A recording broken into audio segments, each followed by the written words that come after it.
அனைத்துலக ஆன்மீக அன்பர்களுக்கு அடியேனின் வணக்கங்கள். இப்பிரபஞ்சத்திற்கும் எனது அருமை தாய் தந்தையருக்கும் என் உயிர் மேலான குருநாதர்கள் அனைவருக்கும் என் வணக்கத்தை தெரிவித்துக் கொண்டு இந்த நிகழ்ச்சி இன்னைக்கு போவோம். இன்னைக்கு உங்களெல்லாம் சந்திச்சு ரொம்ப நாள் ஆச்சு, சரிங்களா? ஸோ இப்போ அன்பர்கள் நிறைய பேர் நிறைய கேள்விகள் கேட்டிருக்கீங்க. இதில் நிறைய கொஸ்டின்ஸ் என்னன்னு பார்த்தீங்கன்னா, அடுத்து புரட்டாசி மாதம், சரிங்களா? இதில் முக்கியமாக பார்த்தீங்கன்னா நம்மள அன்பர்களுக்கு என்னோட நன்றியை தெரிவிச்சுக்கிறேன்.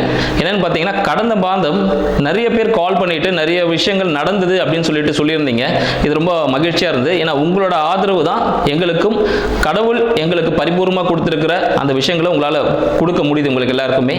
அதுக்காக உங்களுக்கு நன்றியை தெரிவிச்சுக்கிறேன். இன்னைக்கு என்ன பார்க்க போறோம் அப்படின்னு பார்த்தீங்கன்னா, புரட்டாசி மாதம், சரிங்களா? இப்போ வருகின்ற புரட்டாசி மாதம் எப்படி சிறப்பான விஷயம், ஏன் புரட்டாசி மாதம் ஒரு சிறப்பு அப்படின்றத பார்ப்போம். புரட்டாசின்னு பார்த்தீங்கன்னா பெருமாளின், சரிங்களா, பெருமாளின் அவதாரம் அப்படின்னு சொல்லுவாங்க. ஸோ பெருமாளுக்குரியவர் யாரும் பார்த்தீங்கன்னா புத பகவான் சொல்லுவாங்க. இந்த நவ கிரகத்தில் இந்த புத பகவான் பார்த்தீங்கன்னா பெருமாளுக்குரிய கிரகம் அப்படின்னு சொல்லுவோம். இந்த புத பகவானுக்குரிய வீடு பார்த்தீங்கன்னா கன்னி, சரிங்களா? அந்த கன்னி ராசியில் இந்த பிரபஞ்சம் இருக்கு பாருங்க, இந்த கிரகத்தின் அதிபதினு சொல்லுவாங்கல்ல, சூரிய பகவான். ஸோ அவர் வந்து பார்த்தீங்கன்னா இந்த கன்னி ராசியில் சஞ்சரிக்கிற காலம் தான் வந்து பார்த்தீங்கன்னா புரட்டாசி மாதம். இது பார்த்தீங்கன்னா நம்ம தமிழ் மாதத்தில் 6வது மாதமாக வருது, சரிங்களா? இந்த கன்னி ராசி எடுத்துக்கிட்டீங்கன்னா காலபுருஷ தத்துவத்துல 6வது வீடாவும் வருது. அப்ப 6ன்னா என்னங்க, சரிங்களா? 6ன்னு பாத்தீங்கன்னா சுக்கிரனுக்குரியவர் அப்படின்னு சொல்லலாம். 6ன்னு பார்க்கும்போது அடுத்தது 6ஆம் வீடுனா ருண ரோக சத்ரு அப்படின்னு சொல்லுவாங்க. ஸோ அதற்கான ஒரு வீடுன்னு சொல்லலாம். அந்த இடத்துல சூரிய பகவான் வராரு. அப்ப என்ன ஆகும்? இன்னொரு விஷயம், 6ன்னா எல்லாருமே ருண ரோக சத்ருவோட முடிச்சிருவாங்க. வெற்றிக்கான விடமும் 6 தான், சரிங்களா? ஸோ வெற்றி யாருக்கு கிடைக்கும்? யார் ஒருத்தர் பயிற்சி முயற்சி செய்யறாரு அவருக்கு தான் வெற்றி கிடைக்கும். அது 6ஆம் இடம். அந்த இடத்துல சூரிய பகவான் வர்றதுனால வெற்றிகள் நிறைய கிடைக்குங்க. எந்த முயற்சி எடுத்தினாலும் வெற்றி கிடைக்கும், சரிங்களா? சரி, ஓகே. இந்த நேரத்தில் எதுக்கு நம்ம பெருமாளை வணங்குறோம் அப்படின்னு பார்த்தோம்னா சில விஷயங்கள் இருக்கு. ஸோ பெருமாள் அப்படின்னு பார்க்கும்போது பார்த்தீங்கன்னா அவர் வந்து திருவோணம் நட்சத்திரம், சரிங்களா? திருவோணம் நட்சத்திரத்தில் புரட்டாசி மாதம் திருவோணம் நட்சத்திரத்தில் திருப்பதியில் இருக்கிற வெங்கடேச பெருமாள் இருக்க பாருங்க, அவர் வந்து எல்லாருக்கும் காட்சி அளித்த தினம் வந்து புரட்டாசி மாதத்தில் தான் இருக்கு. அடுத்து வேற என்ன விசேஷம் அப்படின்னு பார்த்தோம்னா, புரட்டாசி சனிக்கிழமை எதனால ஒரு எல்லாருமே வழிபடுறாங்க அப்படின்ற விஷயத்தை பார்த்தீங்கன்னா, புரட்டாசி சனிக்கிழமையில நம்மளோட சனீஸ்வர பகவான், சரிங்களா? இப்ப 7 சனி நிறைய பேர் போயிட்டு இருக்கோம், அஷ்டம சனி போயிட்டு இருக்கோம், எல்லாருமே பயந்துட்டு இருப்பாங்க. இவங்க எல்லாமே புரட்டாசி மாதம் சனிக்கிழமையில தான், சரிங்களா, சனீஸ்வர பகவான் சனிக்கிழமையில தான் பிறந்தார். அதனாலே புரட்டாசி சனிக்கிழமை மிகவும் பிரசித்தி பெற்று இருக்கு அப்படின்னு சொல்லலாம். 10 அவதாரங்கள், நம்ம பகவானோட 10 அவதாரம் என்னன்னு பார்த்தோம்னா, முதலாவதாக பார்த்தீங்கன்னா மச்ச அவதாரம். மச்ச அவதாரம் மீன், சரிங்களா? கடல்ல வாழக்கூடிய மீன் போல. நம்மளோட புராணங்கள் எப்பயுமே பார்த்தீங்கன்னா அறிவியலோட சம்பந்தப்பட்டு இருக்கணும், சரிங்களா? அறிவியல் ஒத்துக்கக்கூடியதா ஒரு விஷயமா இருக்கும், அறிவியல் ஏற்றுக்கக்கூடிய ஒரு விஷயமா இருந்தால் தான் எல்லாரும் உலக மக்களை ஏற்றுப்பாங்க. இதை தான் நம்மளோட பகவான் தெரிவிச்சிருக்காரு நம்மளுக்கு வந்து பார்த்தீங்கன்னா. மச்ச அவதாரம் மீன் வடிவில் எடுத்திருந்தார். 2வது அவதாரம் பார்த்தீங்கன்னா கூர்மா அவதாரம், சரிங்களா? கூர்மா அவதாரம் உங்களுக்கே தெரியும், சரிங்களா? நிலத்திலும் நீரிலும் வாழக்கூடியது அப்படின்னு சொல்லுவாங்க. ஸோ ஆமை வடிவில் எடுத்திருந்தார். 3வது வராகி அவதாரம், சரிங்களா? காட்டில் வாழக்கூடிய ஒரு மிருகமாக, நம்ம வளர்ச்சி பாருங்க எப்படி இருக்குன்ட்டு. அடுத்தது காட்டில் வர ஒரு மிருகமாக வளர்ந்திருக்கார். 4வது நரசிம்ம அவதாரம், எல்லாருக்குமே தெரிஞ்சது, எல்லாரும் வழிபட்டு இருக்கோம். நரசிம்ம அவதாரம் பிரகலாதனுக்காக எங்க ஒரு பக்தன் அவனுக்காக வந்து அவன் நம்மளுக்கு தவம் இருந்து நம்ம ஒரு பிறப்பை எடுத்து அவன் தவம் இருக்கிறதுனால நம்மளுடைய வணங்குறதுனால, சரிங்களா, ஒரு பக்தனுக்கு பகவான் வந்து அருள் பாலிக்கணும், சரிங்களா? அப்ப நம்ம என்ன பண்ற, நரசிம்மர் இன்கேஸ் நான் ஒரு குழந்தையா பிறந்து வந்து ஒரு மாநிலனா வந்து ஒரு வளர்ச்சி அடைந்த வாலிபனா இருந்து அவனுக்கு உதவுனா எங்க இத்தனை காலம் வீணாயிடுமோன்றதுக்காக உடனே தூண்ல இருந்து பிளந்துட்டு அந்த கணமே அவருக்கு வந்து உதவி செய்யறார். அப்போ பகவானுக்கு எவ்வளவு பெரிய மனசு பாருங்க. ஸோ இந்த அவதாரம் பார்த்தீங்கன்னா நரசிம்ம அவதாரம் 4வது அவதாரம். 5வது வாமன அவதாரம், அடுத்த பரிணாம வளர்ச்சி. நரசிம்மர் பார்த்தீங்கன்னா மனிதனும் மிருகமும் கலந்த ஒரு அவதாரமா இருந்தாரு. அடுத்தது வாமன அவதாரம் பார்த்தீங்கன்னா ஒரு குட்டையான ஒரு மனிதனா அவதரிக்கிறார், சரிங்களா? குட்டையான மனிதனா அவதரிச்சுட்டு தன்னோட காலடியாலே இந்த உலகத்தை அழகிறார். 3 அடியால உலகத்தை மொத்தமாக அளந்துட்டார், சரிங்களா? அடுத்தது பார்த்தீங்கன்னா பரசுராமர் அவதாரம் 6வது. அப்போ குட்டையான மனிதன் ஆயாச்சு, அப்புறம் சமைச்சு சாப்பிடணும், சரிங்களா? ஸோ விலங்குகளை வேட்டையாடுறது, ஸோ அது போல அவதாரங்கள் செஞ்சுட்டு இருந்தார். அடுத்தது பார்த்தீங்கன்னா 7வது அவதாரம் பார்த்தீங்கன்னா ராம அவதாரம். ராம அவதாரத்தில் என்ன பண்றார்? அடுத்து திருமணம் போகணும் பார்த்தீங்களா? திருமணம் போகக்கூடிய அந்த காலகட்டம்ல திருமணத்துக்கு என்ன பண்ணும், ஒரு கணவன் ஒரு மனைவி அப்படின்ற மாதிரி எப்படி நெறியோட வாழணும்னு கற்றுக் கொடுத்தார். அடுத்தது 8வது அவதாரம் பலராம அவதாரம். ஒரு பலமிக்க மனிதனாக இருந்துட்டு ஒரு விவசாயம் செஞ்சுட்டு இருக்கணும், ஸோ விவசாயம் செஞ்சு எப்படி மனிதன் வாழணும் அப்படின்னு சொல்லிட்டு அந்த அவதாரத்தை காட்டியிருந்தார். அடுத்து பார்த்தீங்கன்னா 9வது பார்த்தீங்கன்னா கிருஷ்ண அவதாரம். இப்போ எல்லாருமே பார்த்தீங்கன்னா இப்போ 9வது அவதாரத்தை தான் எல்லாம் வணங்கிட்டு இருக்கோம். ஏன்னா இந்த காலகட்டங்களுக்கு அதுதான் தெரிஞ்ச ஒரு விஷயமா இருக்கு. கிருஷ்ண அவதாரம் எல்லாருக்குமே தெரிஞ்ச ஒரு விஷயம். சரியா, கம்சனை தும்சம் செய்யறதுக்காக வந்திருந்தார் அப்படின்னு சொல்லுவோம். 10வது கல்கி அவதாரம் சொல்லுவோம். கல்கி அவதாரம் இன்னும் பிறப்பு எடுக்கல அப்படின்னு சொல்றாங்க. ஏன்னு பார்த்தீங்கன்னா இந்த கல்கி 10வது அவதாரத்தில் இப்போ நம்ம இருக்கோம், இது கலியுகம் சொல்லுவாங்க. சரிங்களா, இந்த கலியுகம்னா என்னன்னு பாத்தீங்கன்னா எல்லாருமே முடியக்கூடிய ஒரு காலகட்டம் அப்படின்னு சொல்லுவோம். எப்பவுமே பகவான் பாத்தீங்கன்னா ஒரு அவதாரம் எடுக்கிறாரு அப்படின்னா உடனே நாளைக்கே இன்னைக்கு ஒரு குழந்தை பிறந்துடும், 10 மாசத்துல குழந்தை பிறக்கும் அப்படின்ற கதை இல்லைங்க. சரிங்களா, பகவான் பிறக்கிறான்னு பார்த்தீங்கன்னா 4,32 வருடங்களாகும் ஒரு அவதாரம் எடுக்கணும்னா. சரிங்களா, அப்போ பார்த்தீங்கன்னா 4,32 அவதாரம் அப்படி எடுத்திருக்காருன்னா இன்ட்டு 4 போது அது கிரேதா யுகம்னு சொல்லுவாங்க. அப்போ கிரேதா யுகத்தில் 4 அவதாரம், ஃபர்ஸ்ட் 4 அவதாரம் முடிஞ்சிச்சு. அடுத்து திரேதா யுகம். திரேதா யுகம்ல 4,32,000 வருடங்கள். அப்போ 4,32,000 இன்ட்டு 3 அப்படி போகும்போது திரேதா யுகம்னு சொல்லிட்டு. அடுத்தது துவாரபாக யுகம். துவாரபாக யுகம் பார்த்தீங்கன்னா 4,32 ஆண்டுகள் இன்ட்டு 2 வருடங்கள். இது துவாரபாகியம் சொல்லுவோம். கடைசியா பார்த்தீங்கன்னா கலியுகம் 4,32 ஆண்டுகள். இப்போ நம்ம போயிட்டு இருக்கோம். இப்போ நம்ம 4,32 ஆண்டுகள்ல 5,125வது ஆண்டு தான் இருக்கும். பகவான் எப்போ அவதரிப்பார் தெரியுங்களா? இந்த 4,32 ஆண்டுகளை கடைசியில் இருக்க 27ஆம் ஆண்டு தான் பகவான் அவதரிப்பார். இப்போ நம்ம இந்த காலகட்டத்தில் இருக்கோம். அப்போ பகவான் இன்னும் அவதரிக்க போகிறார் அப்படின்னு சொல்லலாம்.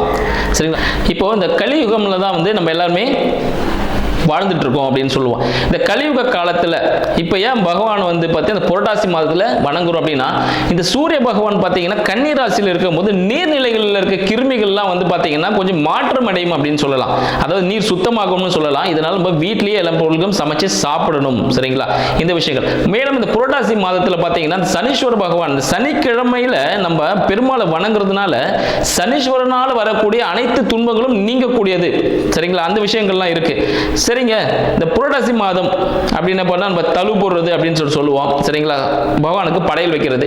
ஏன் இந்த சனிக்கிழமையில தான் பண்றோம்? சனிக்கிழமை ஏன் அந்த 3வது வாரம் தான் பண்றோம் அப்படின்னு சில விஷயங்களும் இருக்கு. ஏன்னா நம்ம ஒரு ஊருக்கு போனோம்னா அந்த பஸ் ஸ்டாம்புக்கு போனால் தான் அந்த பஸ்ல இருந்து ஏறி அந்த ஊருக்கு போக முடியும். நம்ம இப்போ கன்னியாகுமரி போகிறதுக்கு நம்ம காஷ்மீரில் போய் உட்காந்துட்டு வேற ஏதோ பஸ் பிடிச்சி பஞ்சாப் வழியாக போயிட்டு எப்படி சுற்றிட்டு போகிறதுக்கும் போகலாம். பட் அதுக்கான காலக்கெடு முடிஞ்சிடும். நம்ம எந்த காரியமாக போகிறோமோ அந்த செயல் முடிஞ்சிடும். அதனால நேரத்துக்கு போகணுன்றதுக்காக இப்போ ஒவ்வொருத்தருக்கும் முதல் வாரம் அப்படின்னு எடுத்துக்கு பார்த்தீங்கன்னா முதல் வாரம் தேவர்களுக்காக நம்ம பகவான் பார்த்தீங்கன்னா கொடுத்துருக்காரு முதல் வாரத்தில். ஏன்னா ஒரு ஸ்டெப் படி ஸ்டெப் தான் வரணும், சீனியரிட்டி படியா.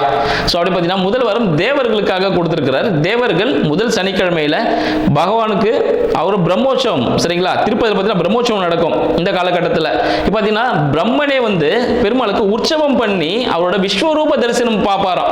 சரிங்களா, அதனால பிரம்மோற்சவம் எப்போ நடக்கும் பார்த்தீங்கன்னா முதல் வாரம். சரிங்களா, அப்போ ஸ்டார்ட் ஆயிடும். 2ஆம் வாரம் யாருக்கு அப்படின்னு பார்த்தீங்கன்னா தேவர்களுக்கு. சரிங்களா, அடுத்து கீழே இருக்க தேவர்களுக்கு 2ஆம் வாரம் கொடுத்துருக்காங்க. 3ஆம் வாரம் நம்மளால மனிதர்களுக்காக, 4ஆம் வாரம் நம்மளுக்கு அடுத்த நிலையில் இருக்கிற ஜீவராசிகளுக்காக அப்படின்னு சொல்லுவோம். சரிங்களா, இப்போ இந்த விஷயங்கள்லாம் போயிட்டு இருக்கும்போது என்ன ஆகுது பார்த்தீங்கன்னா இந்த 3வது வாரம் மிக சிறப்பானதாக மனிதர்கள் ஆகிய நம்ம பகவானை வீட்டுக்கு அழைக்கும் போது நிறைய விஷயங்கள் பண்றோம். அந்த காலத்துலலாம் பார்த்தீங்கன்னா அந்த காலம்ல ஒரு 20 வருஷத்துக்கு முன்னாடி அப்படின்னு பார்த்தோம்னா சின்ன குழந்தைகளுக்கு பகவான் மாதிரி வேஷம் போட்டு கையில் ஒரு பாத்திரத்தை கொடுத்து வீடுகளில் அரிசியை வந்து பிக்ஷையை வாங்கி, சரிங்களா, அதில் பொங்கல் எல்லாம் செஞ்சு பகவானுக்கு படைச்சிட்டு அந்த ஒரு பழக்கம்லாம் இருந்துச்சு. இப்போ நிறைய விஷயங்கள் எல்லாம் மாறுறதுனால எல்லாருமே அந்த விஷயத்தை மாறிக்கிட்டோம், எல்லாருமே அப்டேட் பண்ணிக்கிட்டோம். பட் இதெல்லாம் வந்து பழங்காலமாக தொடர்றதுனால நம்ம குழந்தைகளுக்கு நம்ம பெரியவங்க மூலியமா அதை சொல்லிக் கொடுக்க வேண்டியது நம்மளோட ஒரு கடமைங்க. இல்லைன்னா நிறைய விஷயங்கள் மறைஞ்சிரும். சரிங்களா, அந்த விஷயங்கள்லாம் இருக்கு. இப்போ 3வது வாரம் நம்ம எல்லாருமே பகவானை தரிசிக்க போறோம். பகவானை ஆக்சுவலி எல்லா வாரமும் நம்ம பகவானை கும்பிடுவோம். பட் 3ஆம் வாரம் செய்யும்போது இன்னும் சிறப்பான விஷயங்கள் நம்மளுக்கு கிடைக்கும். அன்னைக்கு என்னெல்லாம் செய்யலாம்? அன்னைக்கு மறக்காம புளியோதரை, சக்கரை பொங்கல், பால் பாயாசம். சரிங்களா, இது 3ம் முக்கியமான விஷயம். அடுத்து மெதுவடை கண்டிப்பா செய்யுங்க. அதில் வெங்காயம் சேர்க்கக்கூடாது, ஆனியன் சேர்க்காம நீங்க அந்த விஷயத்தை பண்ணுங்க. சரி, எப்போ நீங்க பகவானை வணங்கலாம் அப்படின்னு பார்த்தீங்கன்னா 3ஆம் வாரம் சனிக்கிழமை காலையில 10:50 11:30. சரிங்களா, இல்லை நிறைய பேர் சொல்லுவாங்க, ஐயா நான் வந்து அசதியாக தூங்கிட்டேன், இல்லை எனக்கு நான் வந்து பேஷண்ட்டு வாட்டவர் நான் மெடிசன் போட்டுட்ருக்கேன் அப்படின்னா ஒன்றும் பிரச்சனை இல்லைங்க. ஒரு 12:30 மணிலேருந்து 1:30 மணிக்குள்ளே சரிங்களா பகவானை நீங்கள் வழிபடலாம். பகவானை வழிபட்டு முடிச்சுட்டு சரிங்களா பெரியோர் காலில் விழுந்து ஆசீர்வாதம் வாங்கணும்.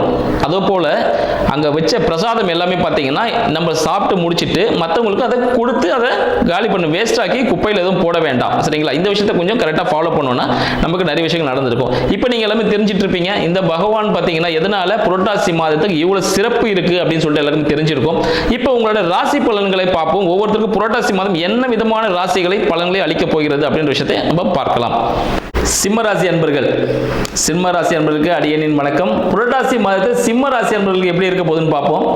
சிம்மத்தின் அதிபதியான சூரிய பகவான் சரிங்களா. சிம்மத்தின் சூரிய பகவான் எங்க இருக்காருன்னு பார்த்தீங்கன்னா கன்னியில இருக்கார். இந்த புரட்டாசியில கன்னியில புதனோட இருக்கார். 2ஆம் அதிபதியோட 11க்கும் 2க்கும் அதிபதி புதன். அப்ப என்ன விஷயம், உங்களோட வருமானம் சார்ந்த விஷயங்கள்ல சிறப்பா இருக்க போகுது. உங்களோட படிப்பு சார்ந்த வெளிநாடு சார்ந்த படிப்பு உத்தியோகம் அந்த விஷயங்கள் எல்லாமே உங்களுக்கு சக்சஸ்ஃபுல்லா இருக்க போகுதுன்னு சொல்லலாம். ஏன்னா 11ஆம் அதிபதி புதன் தானே, அவர் 2ல வந்திருக்கிறார் சரிங்களா.